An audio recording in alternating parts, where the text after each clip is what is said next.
One of the first board meetings we ever had for the Perlo program, I heard Michael Burgess describe what they had elected us, initiated us into, called upon us to do. And I heard about the dynamics of how Perlo wanted every young man in the program to then help one another and make sure that they realize that they can do peer tutoring, they can help each other with classes, they would be part of workshops together, field trips, and so on. And so I said, so the bottom line, you don't want anybody left behind. He nodded. I said, oh, so that catch up your rule.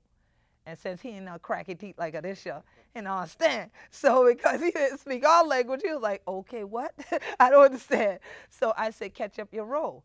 Part of our tradition from the time of enslavement was we're agricultural people as Gullah Geechees.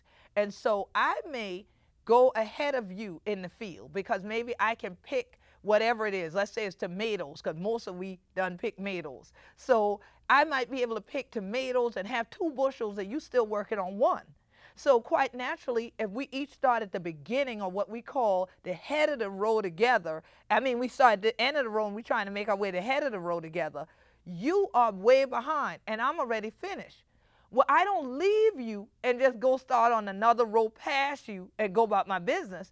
What I will do now is work from the head of the row back towards you as you work toward me.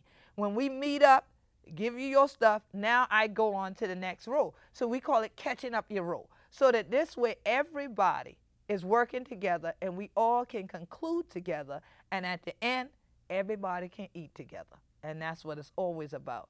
Can the whole family eat together and survive? This is kind of like a community. They're kind of helping different people actually learn what they're interested in, but hey, wait, if you're interested in this, you gotta do some work. And it was helping you out to do that work. And I think one thing that helped me out the most was when I found out about the survey that we had to do with the Lassie, and then there's another one.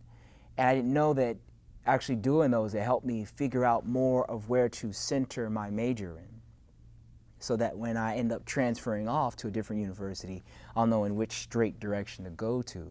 Every generation expects the next generation to be better. And we are challenging today's economy and today's world. We're really challenged to keep that dream alive.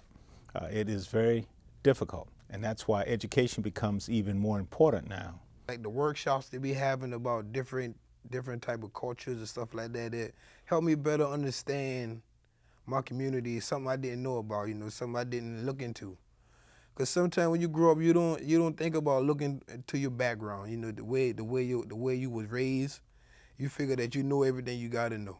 But it's always different things you don't know. And with Perlo, they show you the different things that you can learn and teach. Whatever I learn from Perlo, I can teach to my family or my son or my daughter.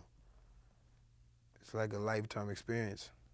I've enjoyed the workshops really a lot, especially Queen Quet. I enjoyed her workshop. It's very enlightening, and it's very like a brotherly experience because you have a whole bunch of dudes that are to support. Like the support system is very great here. So I mean, if you ever need something, you can always go to Perlo, you know, and you have any problems, you always go to Perlo. So, you know, it's good to have somebody there. It's not a lot of these kind of things in colleges, especially for African-American males. To have like a brotherhood with people that I've never even seen before in my life.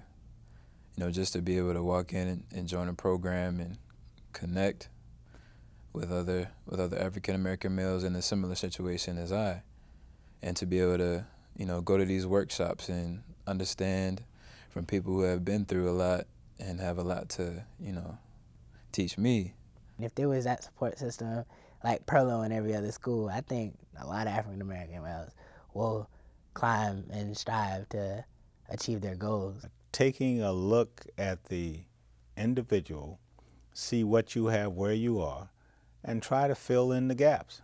You know, as young people, just growing up, there is a cycle. I don't care whether, in this case, whether you're African American, Caucasian, Asian, there are certain growth cycles, periods that you go through where young people need guidance, period.